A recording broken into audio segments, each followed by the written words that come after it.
సరే, కేటీఆర్ పైన కేసు పెట్టి అరెస్ట్ చేసి జైల్లో పెట్టాల్సినంత కక్ష ఎందుకుంది, ఏమిటికుంది అని అడిగితే ఏం చెప్తారు?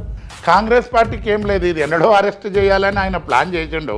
హైకమాండ్ దాని గురించి క్లియరెన్స్ కూడా ఇవ్వలేదు. రేవంత్ కూడా కేటీఆర్ అరెస్ట్ చేయాలని లేదు, ఇష్టం లేదు. కేవలం రేవంత్ రెడ్డి గారు తనని అరెస్ట్ చేశారు. రేవంత్ రెడ్డి గారికి పర్సనల్ ఉన్నదానికి ఓటుకు నోటు కేసులో జైలుకు తోలిరు.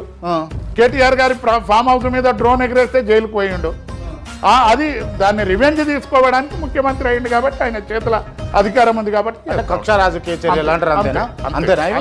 ఒక ముఖ్యమంత్రి ప్రతిపక్ష లీడర్ మీద కక్ష కట్టి జైలుకు పంపిస్తాం, అంతే. అంతేనా? అంతే. అంటే మీరు ప్రతిపక్ష లీడర్గా ఉండి ఇటువంటి వ్యాఖ్యలు చేయడం ఎంతవరకు కరెక్ట్?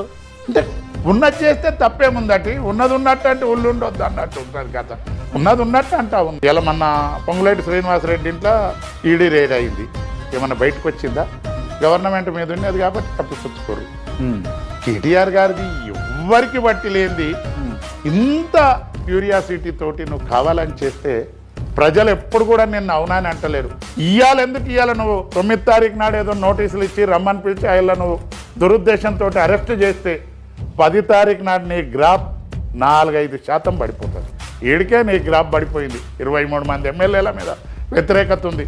అందులో మొట్టమొదటిది ముఖ్యమంత్రిగా నీ మీదనే ఫస్ట్ వ్యతిరేకత ఉంది.